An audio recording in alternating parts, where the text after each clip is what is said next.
All right, mate. How you going? I'm here with my next guest. I'm here with his name's Andrew Miller. He's currently training and he's a sponsored fighter out of Fairtex and he's from Scotland. How you going, mate? Yeah, man, I'm all good. Thanks for having me. Mate, thanks for taking the time out to have a chat with me. Anytime. Down to earth, so no problem. Cheers, mate. I appreciate it. Mate, for those who haven't heard of you before, mate, could you please give us an introduction of yourself and how you came to find Muay Thai? I'm Andrew Miller, 26, from Scotland. Living out in Thailand now for 2 years, and currently I'm training out of Fairtex. And how I got into Muay Thai was just the old one. The old saying is, one of your friends told you go to this, and I was like, okay, let's go to it. One day begins into 2 days, and so on, so on, so on. Just train, train, train. And the rest they say is history. Yes, you could say that. So you're saying when you first started Muay Thai, you never had the intention of fighting. It was just like for a Just, yeah, fitness yeah, it thing. was just like go. It was just to go up and just get fit and enjoy it, basically. And what was it? What was it that made you want to have your first fight and then continue just from there? I fell in love with it. Fell in love with the sport. Fell in love with the people that it was with, helping you and stuff. Yeah, it clicked. Everything clicked. And then it Everything just, happens for a reason, I believe. and I believe that too. And then it's just like a drug. You need that fix every so Of often. course, man. Of course. Mate, you just mentioned that you are currently sponsored and fighting for Fairtex. How did that all come about? How did you sort that out? Um, well, I was training up in Pattaya. Well, I'm still in Pattaya. I was talking to a boy called Howard, and he brought me out from Scotland to train at Honor Muay Thai, they're called. And now Okay. he's situated down in Krabi, and I've got a girlfriend up here, so I didn't really want to leave. Yep. So I went onto Facebook and asked about, and have you ever heard of a guy called Timo Rook? Timo, he does Yeah. Muay Thais. Does he do the videoing? Yes, Muay Thai's the big famous one. Yep. I've heard of him. Yep. Yeah, he got onto me, so, and then he got onto me saying, listen, I can maybe help you with Fairtex, this and that, and let me give you a buzz. And yeah, he got it, and then I went there and done my trial, and then they liked me. So yeah, I can't thank Timo Rook a lot. Can't thank him enough. And another boy called Jared also. Yep. Speaking of that, mate, what was it like training along Yodsan Klai before he retired, and plus a bunch of all their other killers that they've got Um, fighting out of Fairtex? I never got to train with Yod before he retired. Yep. Yeah, he was already gone by the time I was there, so that was a bit gutting. But it's good to see I'm training in the same gym that he's trained at. But all the other killers there, just it's amazing what I get to.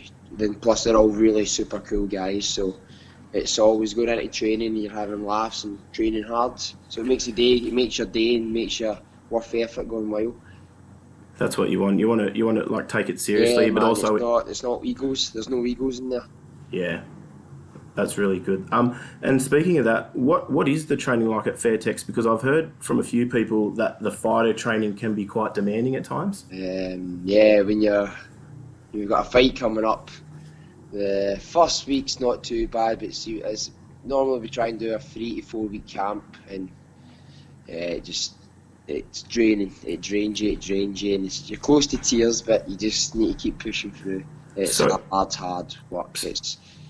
You're running in the morning 10, 12k, sometimes 15, coming back 7, 8 rounds on the pads, hard pads, and then you're going into the bags, doing your stuff, and then clinching and sparring. And then you repeat, eat, sleep, repeat, 6 days a week, 2 times a day. mate, you sound like you're getting a little bit tired just telling me all that. Ah, well, yeah, no, but it's a privilege to be there. So I can't thank them enough. You just need to put your head down and just grind it out. Well, that's it. If it was easy, then everyone would be doing it, Of course, and I think people realise that once they get into Muay Thai, it's probably one of the most hardest disciplines. I mean, they're all hard, but just physically demanding, of and course. And I'm actually just back from Scotland, so the jet lag is kicking me in. And how are you adjusting to the heat? No, I'm white and ginger, so I don't really adjust. I don't really adjust. Now, mate, I first noticed you on MX Extreme this year, which is a promotion that uses MMA gloves instead of boxing gloves, and it's also on primetime TV every Friday in Thailand. How are you finding that, and what made you decide to give it a crack? I just love the idea of stand up with MMA gloves. I've always liked MMA. There's no more fun in fighting each other with small gloves on and getting damage. Yeah. So, no, it's a good laugh, but it's dangerous at the same time because I've seen it's not made for a decision. It's not made for points. It's made for knockouts. Well, I think that's good. That's sort of what they're trying to head. That's what they want. That's what they want the viewings to show. Because you've got them, then you've also got Max, and then so they're all trying for these 3-round sprints because it's what the I think people want. They don't want to see these. Well, I mean, I love it. I love the 5 rounds, but I think for the weekend person or just the casual viewer. Yes, the casual. That's exactly it. It's a casual viewer. It's a casual. Now, mate, speaking of that, I always enjoy watching you make your entrances into the ring because you're always dancing and you look so happy. You look like you're about to do anything but fighting. How do you manage to stay so composed? Because you honestly look like you're having a ball inside the ring. You're walking out there and they've got the Isar music playing and you're pumping your hands up and down. I love it, mate. It's great. Well, you need to be composed because on the other side of the ring, there's a guy ready to take your head off. So I'm all fun in games until that bell goes, and then something clicks in your mind. You go, okay, we're ready to go, ready to throw down.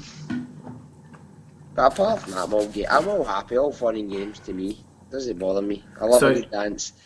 So, are you nervous at all, or no? I love everyone watching me. I was going to say, because if you were, you certainly don't look like it. It's not everyone come to see me. I mean, like all eyes are on you. Yeah, it's good. It's good fun. Mate, because you're such a big name in MX, do they let you fight in other organisations, or are you only contracted to them? No, that's the good thing about MX. They don't care. They're just happy to just have you on and just go about and just man. So no, they're a good organisation to work with. Plus, the people behind the scene are really friendly, from the promoters to all the backroom staff. Really nice people. So they're. That's good. So they take good care of you. Yeah, man, they take good care. Oh, that's good. That's good. And mate, you were talking earlier. You touched on it a little bit that you've been in Thailand for a while and you have trained at some other gyms. Mate, would you be able to give us a brief breakdown of some of the gyms you have trained at and the certain styles that the gyms adapt? Is this in Thailand? Yeah. Just in Thailand, mate. Yeah. I've been to my first went back. How was the year? I think I went back in about 7 years ago. I went to what's it called? Tiger Muay Thai, but I felt like that was more of a fat camp. If you know what I mean, it was like 30 people at a class. So yeah. It's just you go and do 3 rounds there, and it was another station. You go to another station. So you weren't learning. It was just getting something out the road, and then that's that class done for the day. If you know what I mean. You're just a number to them.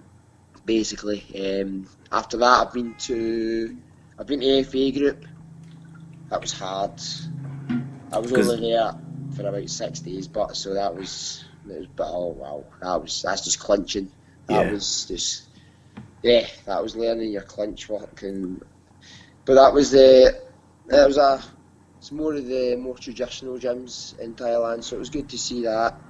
Been to with my first sponsorship on a Muay Thai. It was a shame. There was not really so many people to train with as much, but I had some great times there, good people. Yeah. And now at Fairtex, where it's just all hands and go. Yeah. Mate, because you are so sorry, excuse me. Because you are so tall for your weight division, I would imagine you don't come across many fighters as tall as you. That would be a good advantage to have because fighting and clinching people a lot taller than you sucks. Believe you me. Do you find that? Well, funnily enough, did you see my second fight in the tournament where I KO'd the boy with the body punch? Yeah, I saw all of them. I was actually, you know, what one really made me take notice. One where you beat, was it Rungavi? Right, okay, okay, yeah, yeah, yeah. Yeah, when you dropped him and stopped him, I was like, that's when I was like, oh shit, this who's this guy? Right, so, but anyway, my second fight in the tournament, this boy was bigger than me. I'm a bit skinnier, but he's still bigger. And I was like, no, I couldn't believe it because I always know I'm the one of the biggest.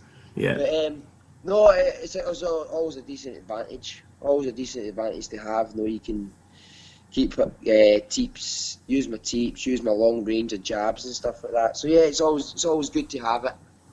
And yeah. my weight cuts aren't as brutal. I can control them pretty well. I've done it for that many years. I know how to do it properly. Because you fight at 66, is it? 65 or 65. 64. I can get to 64, not a problem. So what do you normally walk around at? I'll in Thailand when I'm fit and training properly, I'm about 69. Okay, so that's an easy way. Now I'm 71, just back from holiday, so And a bit it's a of little bit. holiday week. Oh, that's all right, mate. You come to Thailand, you end up losing it pretty quickly anyway. Exactly, exactly. Now, mate, I really appreciate you having a chat. I've just got a couple more questions and stuff, Yeah, no and then worries. I'll leave you to it, mate.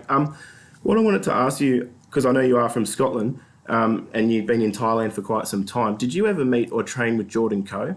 I think we can all agree that what happened was truly tragic. My question being is, do Fairtex have proper systems or procedures in place to help fighters cut weight safely? And do they help you out with nutrition and diet when prepping and cutting for a fight? Um, yeah, I trained with Jordan a few times back in Scotland. Cracking wee guy. Just say loved this sport. Like he was a family member to him. He's just eat, breathe, and sleep it. So yeah, it was a real charity shame to Scotland and Thai boxing all over the world. Yeah, Um, Coming on to Fairtex, normally, normally not like procedures. We just if somebody's cutting weight, you'll just have somebody with someone just to make sure, just in case. yeah. Like if we're going to run in the morning, we're running along the beach, and when somebody's cutting weight and he's ready to stop and go back, somebody else will go back with him. I think what I was sort of trying to get more at is with Fairtex being such a big and large international gym and a name brand, Right. do they have like do they how do I put it, like say typical Thai gyms, they don't really want to adapt new methods of, like, you know, dieting and weight cutting. It's just the traditional, and they don't really change from that. Have Fairtex sort of done anything like that, or is everyone still set in their ways, or are they open to change? In what way, like you meaning like sauna suits and stuff like this, or eating healthy? And Yeah, more so like eating healthy, like rather than just trying to cut, like say 10 kilos in 2 weeks. If they know they've got a fight, do they have people saying, more so for I mean for the Thais, but for foreigners as well, do they have them like with meal plans, or saying, or a dietitian or someone there saying maybe what they should be doing to make the weight cuts easier? no, like some of the ties are mostly on the, but as you know, ties don't really cut as much. Yeah. I mean, because they'll go and fight it anyway. To be honest, A lot of them fight at what they walk around at, yeah, or not enough. So they do. If they cut anything, they'll cut maybe one or two. yeah, But no, it's um, yeah. Most of the foods that we eat in the cafeteria bit we've got is all healthy and that. You've got your porridge, you've got your eggs and everything. Yeah, it's pretty good. It's pretty good the setup they've got. yeah, The facilities is top notch. yeah. And we're getting an extension put in. I have seen the photos. Yeah, it looks good so Yeah. far. Oh wow, it's looking unbelievable. And they're getting a healthy canteen put in there as well. So Oh, yeah, awesome. it's going to look unbelievable. That's awesome, mate. And mate, what's the plans for the rest of this year, heading into 2018 for you fight wise? Possibly another fight on MX at the beginning of next month, and then possibly China just before Christmas, Yep. and then I'm going on holiday after that again, and then roll on 2018. Oh, mate, it's a good life, isn't it? Oh, Hopefully, man. We're going to enjoy 2018. We're just going to try and make it a better year than it is this year and create good memories. That's what it's all about. Living here and enjoying the chasing the dream. That's awesome, man. That's really good. Mate, thanks so much for your time. Just before I let you head, is there anyone you wish to give a shout out to or thank? Just Team Fairtex for keep pushing me, and then yeah, man, just everyone that's involved. Everyone that's involved in my journey. Awesome, mate. And if people wish to follow you or keep up to date or contact you in regards to fights, how can that happen? Yeah, just go onto my Facebook, Andrew Miller. I'll accept you, and I don't care. Nobody's going to try and steal my identity. I mean, I'm not worth it. Well, you mustn't have cared because you accepted me before I even messaged you. I'm not like a celebrity. Somebody's going to steal my identity, so I don't care about that stuff. But and anyway, I'm apologise if anyone doesn't understand my Scottish language. I get a lot of that. I get a lot of it. Taps off your dafties or something, isn't it? That's it, man.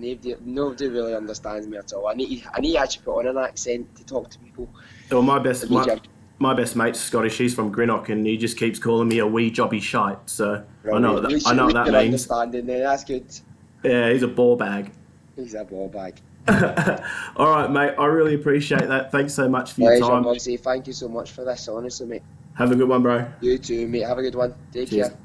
Bye-bye.